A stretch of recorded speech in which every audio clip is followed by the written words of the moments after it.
ustedes, Marcelo Giancerra.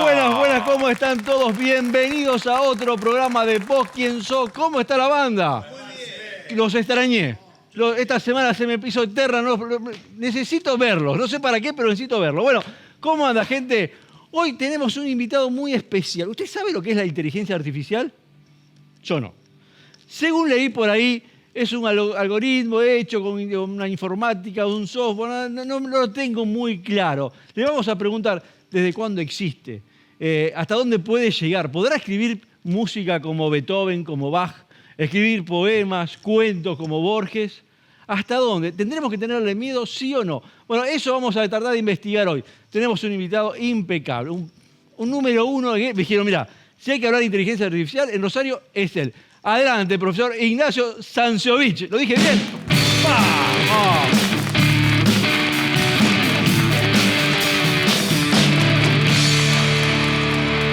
¿Cómo anda, maestro? Bien, muy bien, muy bien. Gracias por venir primero. Por favor, al contrario, gracias por la invitación. Bueno, ¿sos de Rosario? Soy de Rosario. ¿En qué barrio te criaste más o menos? En Barrio Abasto, por acá acá cerquita. Sí, de aquel de la zona. ¿Era muy distinto lo que es hoy? Era más barrio. Eso de salir a la calle, a la vereda, jugar con el vecino, tenía mucho que ver con eso, pero la fisonomía es bastante similar a cuando era más chico. ¿Y a la escuela fuiste por el barrio? Sí, a la escuela fui al Normal 3, desde jardín hasta la primaria, y ya a la secundaria me fui para el Urquiza, en Santa Fe y Oronio, y ahí pasé toda mi secundaria hasta la universidad, que empecé ya por la parte más informática, empecé en la Universidad Tecnológica Nacional. ¿Por qué se estudió la informática? ¿Cómo era la movida en esa época? ¿Era el comienzo de la computación o no? O sea, ¿por qué te interesó el tema de las computadoras? Bueno, es una buena pregunta. Mi hijo siempre estuvo con computadora en casa. Él se dedicó a la parte de informática, con las computadoras bastante distintas a las que conocemos hoy. CPUs muy grandes, monitores de tubo, cosas así bastante lejanas a los que vemos hoy en día. Y yo creo que eso despertó algún interés de tratar de jugar a los jueguitos que había en esa época, tenía un poco que ver con eso. Y cuando, bueno, tuve que decidir a ver qué estudiar, dije, me voy a meter por el lado de las computadoras. Me metí en ingeniería en sistemas. No tenía tanto que ver con computadoras, pero ya estaba ahí adentro. Y bueno, seguí hasta que me recibí. Y después me gustó mucho la carrera. Bien. El tema de... Hoy te convocamos por la inteligencia artificial. Explícame de forma que yo te soy sincero, escucho, veo, tengo amigos que me muestran, mira, en el periodismo, vamos a escribir una nota sobre tal cosa. Vos pones 3 palabras y te escribe la nota. Hasta ahí uno puede entender. Pero digamos, ¿qué es? ¿Para qué se puede utilizar o qué se está utilizando? Y la inteligencia artificial. Pero hay que hacerlo de tal manera que la gente lo pueda comprender. Bueno, la inteligencia artificial es un concepto y una tendencia tecnológica que tiene mucho tiempo. Por ahí en el común de la gente empezó a resonar en estos tiempos, como que parece un concepto muy novedoso, pero ya viene desde hace un montonazo de tiempo. Muchas veces usamos inteligencia artificial sin darnos cuenta que usamos inteligencia artificial. Cuando le hablamos al celular con los asistentes de voz que tenemos, por detrás eso tiene inteligencia artificial, que tiene la capacidad de entender el lenguaje natural, tratar de transformarlo a un lenguaje que termina entendiendo la tecnología, en este caso el dispositivo móvil, y responde con alguna respuesta. Muchas veces también cuando nosotros accedemos al mail y tratamos de entrar con el usuario y password, muchas veces nos pone esos cuadraditos donde tenemos que seleccionar qué imagen es. Ahí también hay inteligencia artificial y a veces ni sabemos que atrás hay inteligencia artificial. Para tratar de dar una definición sencilla, inteligencia artificial es la capacidad que desde el software se le trata de dar a dispositivos para que tengan algún tipo de, entre comillas, razonamiento, que tengan la capacidad de comprensión, de entender, de aprender, de hacerse cada vez más inteligentes, se les dice un poco ese término. ¿Por qué? Porque los entrenamos con modelos de datos.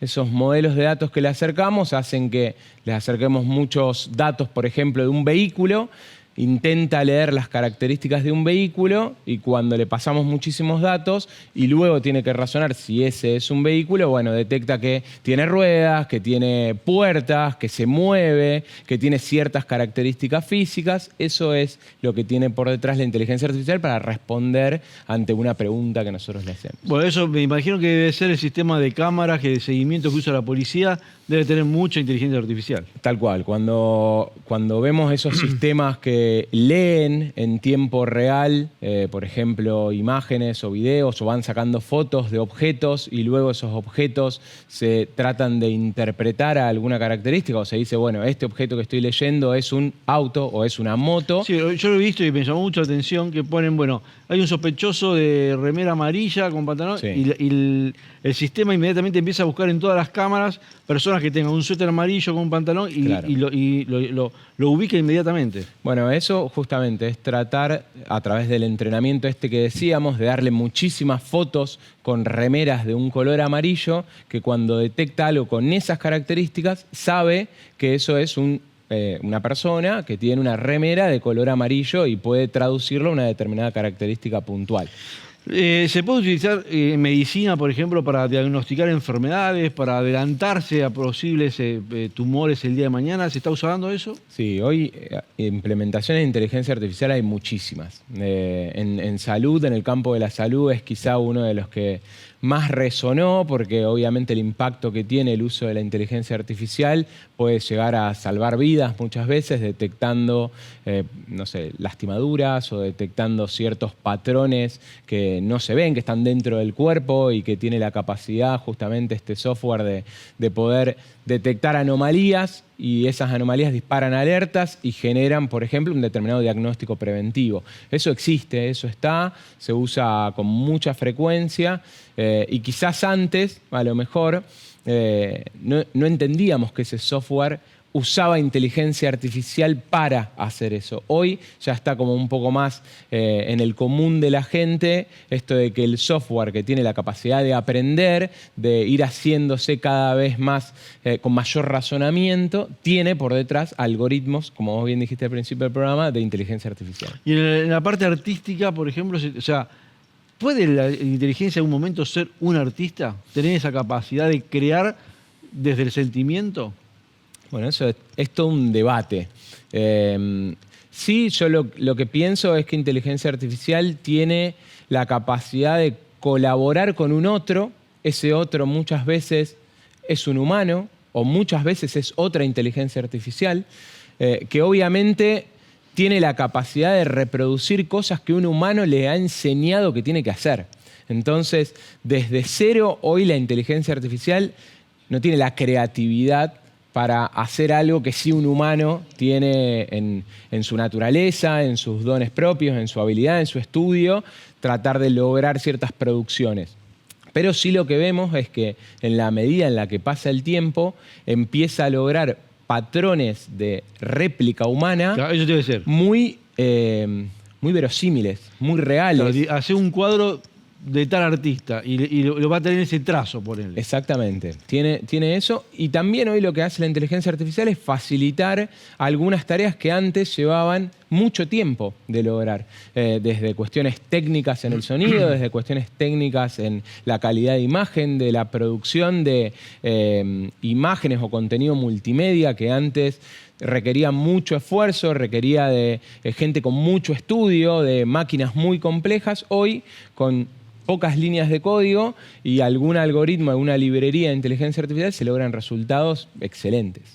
Bien, en la parte cotidiana, bueno, me dijiste el GPS o no sé, pero digamos, cosas sencillas del uso cotidiano, así como, viste, que los astronautas, no sé, tenían el microondas y después se utilizó en la vida diaria. ¿Hay cosas que la vamos a notar de acá a un par de años que nos transformen o nos faciliten la vida? ¿Ya se sabe eso? Bueno, se habla mucho de los vehículos autónomos, habrán visto miles de noticias al respecto. Hay muchos avances. Obviamente, todavía no podemos pensar en vehículos que anden solos por la ciudad de Rosario. Es un poco lejano ese planteo, pero sí hay habilidades que empiezan a lograr los sensores, cámaras, los algoritmos y las plataformas que tienen por detrás de estos vehículos que los hacen cada vez más confiables, que empiezan a imitar comportamientos y patrones de conducta muy buenos para poder sacarlos a un entorno que tiene millones y millones de variables que tienen que estar leyéndose en tiempo real, con lo cual el campo de los vehículos autónomos, a mi entender, es uno de los que muy probablemente los vamos a ver con mayor asiduidad. Después, en términos ya más vinculados al cruzamiento del software y al interactuar con otro, yo creo que ahí también hay otro campo. El hecho de, se llama copiloto, se le llama en la jerga trabajar con un copiloto, es un concepto muy parecido, tener al lado una persona que no va a ser quien va a pilotar el avión, sino que te va a ayudar a hacerlo en todo el sentido de la actividad. Entonces, empezar a trabajar con un asistente que es muy inteligente en términos de todo el contenido, contexto y conocimiento que tiene. Imagínate que tiene por detrás todo Internet, con lo cual tiene una capacidad de respuesta que difícilmente un humano pueda llegar a tener. Entonces, el concepto de copiloto en actividades cotidianas, yo creo que también va a ser otro de los campos que vamos a ver cada vez más. Bueno, hasta ahora hablamos de todas cosas buenas o que nos pueden ayudar a vivir o no sé, cuestiones artísticas. Ahora vamos a lo malo. ¿En qué se puede usar? ¿En qué puede hacer daño la inteligencia artificial? Bueno, como toda tecnología, podemos usarla para hacer buenas cosas o para hacer malas cosas. Eso está en todos los ámbitos. Se ve muy seguido que a veces inteligencia artificial se usa para las famosas fake news, estas noticias que en realidad parecen muy verdaderas, pero que por detrás tiene inteligencia artificial en la voz, en los gestos, en los videos que se graban para hacer cosas que no existen, hacerle decir a alguien cosas que en realidad no dijo. Para eso se ha masificado bastante el uso de inteligencia artificial. Obviamente para los famosos cibercriminales, que a veces parece como un concepto muy complejo, pero en realidad son programadores que tienen acceso a las mismas librerías que tienen los buenos programadores, pero que las usan para algún fin negativo. Por ejemplo, engañar a alguien. Los famosos conceptos más conocidos que tenemos han sido los de phishing, tratar de engañar con alguna cercanía social o alguna cosa que te esté pasando en tu vida cotidiana y que en la urgencia terminaste entrando y accediste, y cuando accediste perdiste. Inteligencia artificial facilita un poco esas cosas porque podemos adulterar ciertos contenidos que parecen muy reales pero que no lo son. ¿Y en el mundo de los militares, digamos, se está usando eso? Sí, hay algunas noticias que han mostrado vehículos aéreos no tripulados, los famosos BANT, o que nosotros los conocemos acá como drones, que en realidad esos drones son micro o nanodrones muchas veces, es decir, vehículos que vuelan de forma autónoma, que uno les puede programar un recorrido de vuelo, que tienen tamaños a veces muy pequeños, muy chiquitos, y que en masividad, en grandes cantidades, pueden hacer grandes daños.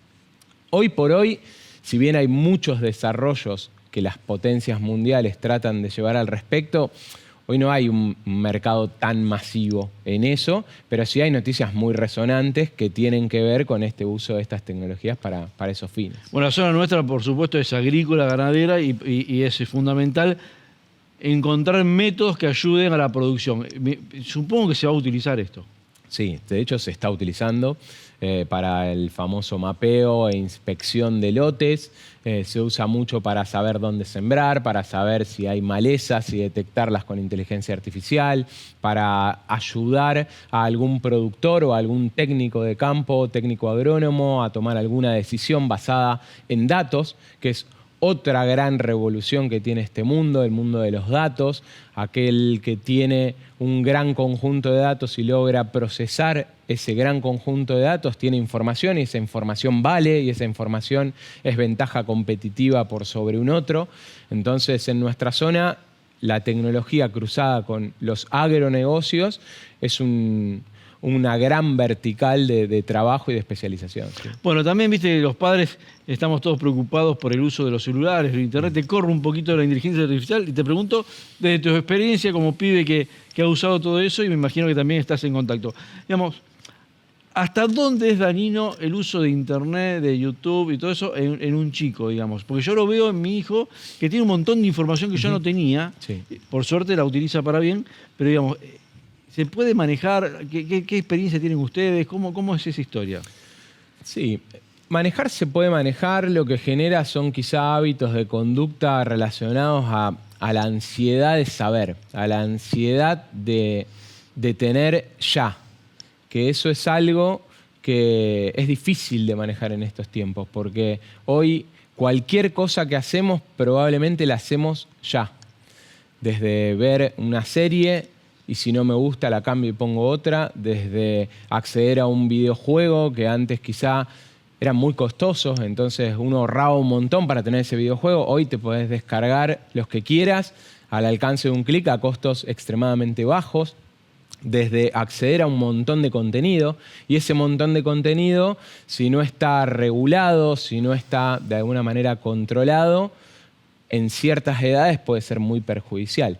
Por eso es importante hacer hincapié del buen uso o el uso acompañado de Internet, no el uso desatendido de Internet. Nosotros como padres o como adultos de chicos que están aprendiendo y metiéndose en ese mundo, está bueno acompañar, está bueno que los que somos un poquito más grandes estemos en tema y que la respuesta no sea, no sé, miralo vos porque yo no sé, yo no entiendo. Ese aislamiento del joven que tiene que arreglársela solo, por ahí no termina bien. Está bueno tratar de lograr un acompañamiento, saber qué está pasando en ese celular, en esa compu, a qué aplicaciones puede acceder, con quiénes eventualmente puede tener relaciones. Obviamente uno no puede meterse todo el tiempo pero está bueno saber si un nene de 7, 8, 10, 12, cada uno verá en qué momento le da acceso a sus hijos o a sus hijas a dispositivos móviles, con quién está dialogando, con quién se está vinculando. Eso me parece que es importante y que obviamente el mundo digital ha acelerado muchas de esas puertas, muchos de esos accesos, y es responsabilidad de los más grandes tratar de estar atrás de eso. Rosario, ¿cómo está en el mundo del software? Tenemos empresas importantes, hay un movimiento, ¿estamos bien competitivos con el mundo? Sí, Rosario es una de las ciudades, creo yo, más importantes en términos de empresas de base tecnológica. Las principales empresas multinacionales que tienen nombres propios muy resonantes tienen oficinas acá o tienen gente que trabaja para. Obviamente en el último tiempo la región se ha destacado mucho por la tecnología aplicada a las ciencias de la vida, la famosa biotecnología. Hay muy buen nivel académico y empresario al respecto. Hay empresas muy reconocidas que trabajan temáticas de tecnología y de biotecnología relacionadas que tienen un impacto enorme en la vida de cada uno de nosotros, con lo cual yo creo que está muy bien, y eso es consecuencia de que está muy bien el entramado también de instituciones educativas que tenemos disponibles, de carreras y de oferta de carreras que tenemos. A veces como que uno naturaliza eso, como que eso tiene que estar y no siempre está. Bueno, Rosario tiene la suerte de poder tener escuelas secundarias que tienen salidas vinculadas a oficios que hoy se utilizan y que son los trabajos que muchos dicen los trabajos del futuro, que ya son los trabajos del hoy en realidad. Tiene un nivel universitario que está muy bien también tanto en lo privado como en lo público. Y después tiene un salto a mucha oferta de empresas que te dan posibilidades de primeros trabajos o de poder hacer carreras si uno quiere, y que de vuelta a veces parece como que eso tiene que estar y no siempre está, y Rosario tiene la suerte de tenerlo. Después de la pandemia se puso de moda y fue el boom del trabajo en tu casa, el home office. Digamos, eso se está manteniendo, se está volviendo atrás, depende de los trabajos, las empresas quieren esto o no. ¿Cómo está ese mercado? Bueno, eso fue progresivo. Al principio, previo a pandemia, trabajar remoto era un lujo. Aquel que tenía la posibilidad de trabajar medio día desde su casa, hasta parecía una cosa rara y quizá hasta con desconfianza se hacía. En pandemia, obviamente, todos nos vimos obligados a reconvertirnos a eso, y a muchas empresas les fue sencillo y a otras les fue todo un desafío muy grande desde lo cultural, confiar en que trabajar desde casa es trabajar, y eso fue un tema. Y el post-pandemia lo que trajo es una vuelta en algunos casos a la presencialidad, pero no en los mismos términos que antes. Esa vuelta a la presencialidad fue de forma gradual, muchas veces 1 o 2 días a la semana, muchas veces sin estar del 9 a 18, que es el horario como estándar de trabajo. Y se ha instalado una modalidad que es la modalidad híbrida, donde hay parte de la empresa trabajando virtual, parte de la empresa trabajando presencial, donde ya no es tan requerido esto de, che, nos vamos todos a la oficina, o sí, pero para cuestiones muy puntuales y específicas, donde la oficina empezó a transformarse en un ámbito más social y de encuentro, más que en un lugar en donde se iba a trabajar y ya. Entonces, eso ha cambiado un poco los patrones. Obviamente hay verticales de negocio o industrias donde eso se ve más acentuado y hay otras donde sí o sí el trabajo presencial tiene que ser porque lo demanda la modalidad de trabajo o el tipo de trabajo, pero en el mundo digital, que quizás es donde más me toca moverme, la modalidad híbrida es lo que se ha instalado y creo yo que es lo que va a quedar de ahora hacia adelante. Para un neófito como yo, la inteligencia artificial es lo último. ¿Hay algo que sea más nuevo, más moderno que esto, que es el paso que sigue? Bueno, hay muchas tendencias tecnológicas a nivel mundial. Cada tendencia tecnológica tiene su nivel de maduración. Hay una curva que lo describe, que se llama la curva de sobreexpectación. Tiene un nombre medio difícil, pero es como el nivel de madurez que tiene una tecnología y eso se ve a lo largo del tiempo. El tiempo antes era muy largo. Hoy el tiempo en estos hitos tecnológicos es cada vez más corto. El gran hito que tuvimos hace algunos años atrás fue Internet, que nos cambió la forma de comunicarnos, movernos, socializar, comprar. Bueno, fue un cambio muy drástico. La inteligencia artificial creo yo que es el otro gran hito que hoy empezamos a utilizar y nos damos cuenta porque gente que no tiene que ver con la tecnología usa y no se da cuenta que lo usa, lo que decíamos al principio. Creo yo que el próximo hito tecnológico y que se habla en el mundo tiene que ver con la computación cuántica, el cambio vinculado a cómo las computadoras logran procesar información, logrando velocidades de respuesta impensadas y que logran abrir las posibilidades en términos de tecnología y de negocio a niveles que hoy estamos muy lejos de eso, de lograr computadoras que tengan capacidades de procesamiento por 100 o por 200 de las velocidades que tenemos hoy, parece a lo mejor algo utópico, pero que se habla en el mundo que con computación cuántica esto podría lograrse. Con lo cual un poco las expectativas están ahí. Obviamente el mundo de los datos es otro gran hito, aquel que logre de forma cada vez más sencilla y rápida procesar todo el volumen de datos que muchas veces todos contribuimos y no nos damos cuenta que contribuimos, también es otro gran hito tecnológico que seguramente nos vamos a ir enfrentando cada vez más y vamos a ver qué consecuencias nos trae. Ignacio, millones de gracias por venir. Por favor. Espero que a la gente le haya sido tan útil como a mí. Algo aprendí, algo me quedó. Y bueno, sabés que estamos a disposición y cuando necesites algo, acá estamos. Bueno, muchísimas gracias por la invitación. Y gracias por venir, loco. Bueno, y usted no se mueva de ahí, que el próximo sábado hacemos otro programa de Vos Quién Sos. Gracias por el aguante. Hasta luego.